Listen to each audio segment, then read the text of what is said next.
Trump Putin കൂടിക്കാഴ്ചയ്ക്ക് മുന്നോടിയായി അലാസ്കയിൽ കനത്ത സുരക്ഷ ഏർപ്പെടുത്തി കഴിഞ്ഞു. അമേരിക്കൻ സൈനിക കേന്ദ്രത്തിലാണ് ഈ ഉച്ചകോടി നടക്കുക. യുക്രൈൻ്റെ ഭൂമി വിട്ടുകൊടുക്കരുതെന്ന് യൂറോപ്യൻ രാജ്യങ്ങൾ ആവശ്യപ്പെട്ടു കഴിഞ്ഞു. സമാധാനത്തിനുള്ള ശ്രമങ്ങൾ പുടിൻ തുടങ്ങിയില്ലെങ്കിൽ കനത്ത പ്രത്യാഘാതം നേരിടേണ്ടി വരുമെന്ന് ട്രംപിൻ്റെ അന്ത്യശാസനം വന്നു കഴിഞ്ഞു. അമേരിക്കയിലെ ന്യൂജേഴ്സിയിൽ നിന്ന് മധു കൊട്ടാരകര കൂടുതൽ വിശദാംശങ്ങളുമായി ചേരുകയാണ്.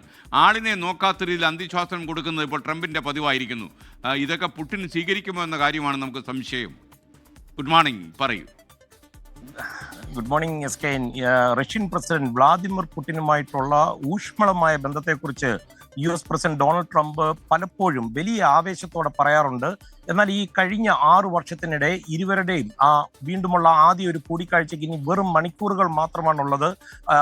അതുകൊണ്ട് തന്നെ ഡൊണാൾഡ് ട്രംപ് യൂറോപ്യൻ നേതാക്കളോടും പ്രത്യേകിച്ച് വൈറ്റ് ഹൗസിലെ ഉദ്യോഗസ്ഥരോടും കഴിഞ്ഞ 6 വർഷത്തിനിടയിൽ പുടിനുണ്ടായ മാറ്റങ്ങൾ അന്വേഷിക്കുകയാണ്. അത് പഠിച്ച് ഈ കൂടിക്കാഴ്ചയ്ക്കായിട്ട് വലിയ തോതിൽ ഗ്രഹപാഠം ട്രംപ് ചെയ്യുകയാണ്. എസ് കെൻ അറിയാമല്ലോ, അധികാരം കിട്ടിയാൽ ആദ്യ മണിക്കൂറിൽ യുക്രൈൻ യുദ്ധം അവസാനിപ്പിക്കുമെന്ന് പ്രഖ്യാപിച്ചാണ് ഡൊണാൾഡ് ട്രംപ് കഴിഞ്ഞ പ്രസിഡൻഷ്യൽ തെരഞ്ഞെടുപ്പിനെ നേരിട്ടത്. എന്നാൽ പുടിൻ ഇതൊട്ട് അനുസരിച്ചുമില്ല. യുദ്ധത്തിന്റെ മൂർച്ച അദ്ദേഹം കൂട്ടുകയും ചെയ്തു.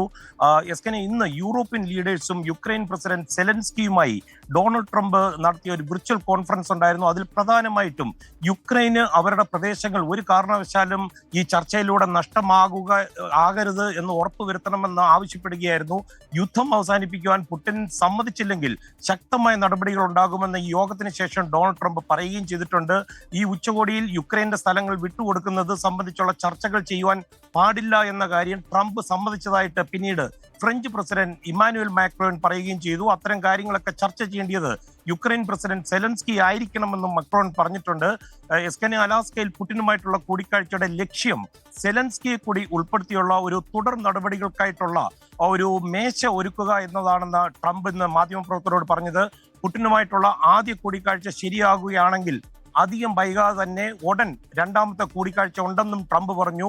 ഈ പുടിൻ ട്രംപ് കൂടിക്കാഴ്ചയ്ക്കുള്ള റെഡ് ലൈൻസ് അല്ലെങ്കിൽ അതിന്റെ അതിർവരമ്പുകൾ വരയ്ക്കാനായിരുന്നു ഇന്ന് യൂറോപ്യൻ ലീഡേഴ്സുമായി ഈ സെലൻസ്കിയുമായിട്ടുള്ള ഈ തിരക്കിട്ട ചർച്ചകൾ നടന്നത്. എസ്കെനെ എവിടാണ് ഈ ഉച്ചകോടി നടക്കുന്നതെന്ന് ഔദ്യോഗികമായി വൈറ്റ് ഹൗസിൽ നിന്ന് ഇപ്പോഴും ഒരു സ്ഥിരീകരണം വന്നിട്ടില്ല. എന്നാൽ അലാസ്കയിലെ എൽമണ്ടോഫ് റിച്ചാർഡ്സൺ ജോയിന്റ് ബേസ് സൈനിക കേന്ദ്രത്തിൽ വെച്ചായിരിക്കുമെന്നാണ് അനൗദ്യോഗികമായിട്ട് ലഭിക്കുന്ന വിവരങ്ങൾ.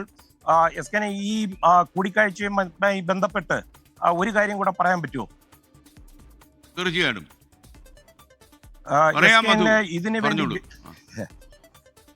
ഇതിനുവേണ്ടി വിപുലമായ തയ്യാറെടുപ്പുകൾ ഏതാനും ദിവസങ്ങളായിട്ട് അല്ലെങ്കിൽ ഒരാഴ്ചയായിട്ട് വൈറ്റ് ഹൗസ് നടത്തിക്കൊണ്ടിരിക്കുകയാണ്.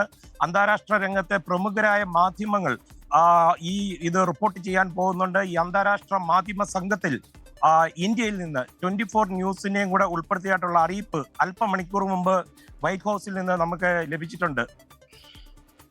കൺഗ്രാജുലേഷൻസ്. കടലാസ് കാണിക്കണ്ട, നമ്മൾ വിശ്വസിച്ചു. Thank you. Okay, thank you Madhu Kottarakkara. മാത്രമല്ല 24-ന് UN വാർത്താ സമ്മേളനങ്ങളൊക്കെ കവർ ചെയ്യാൻ UN-ലെ അംഗീകാരം കൂടി കിട്ടിയിട്ടുണ്ട് എന്നുള്ള കാര്യം പ്രിയപ്പെട്ട പ്രേക്ഷകരെ നമ്മൾ അറിയിക്കുകയാണ്. മധു കൊട്ടാരക്കയുടെ നേതൃത്വത്തിലുള്ള വാർത്താ സംഘം അവിടെ വളരെ സജീവമായി ഇടപെട്ടും കാര്യങ്ങളൊക്കെ അന്വേഷിച്ചുമൊക്കെ തന്നെയാണ് ഇത്തരം സൗകര്യങ്ങളൊക്കെ നേടുന്നത്. നല്ല കാര്യമാണ്. ഒരു മലയാളം വാർത്താ ചാനൽ ആദ്യമാണ് UN കാര്യങ്ങൾ കവർ ചെയ്യാനായിട്ട് പോകുന്നത്. ലോകത്തെവിടെയായാലും ഏത് സമയത്തും 24 വാർത്തകളും ഓഗ്മെന്റഡ് റിയാലിറ്റി പാക്കേജുകളും എക്സ്പ്ലെയിനറുകളും വിശദമായി കാണാൻ ഞങ്ങളുടെ YouTube ചാനൽ നിങ്ങൾക്ക് സബ്സ്ക്രൈബ് ചെയ്യാം.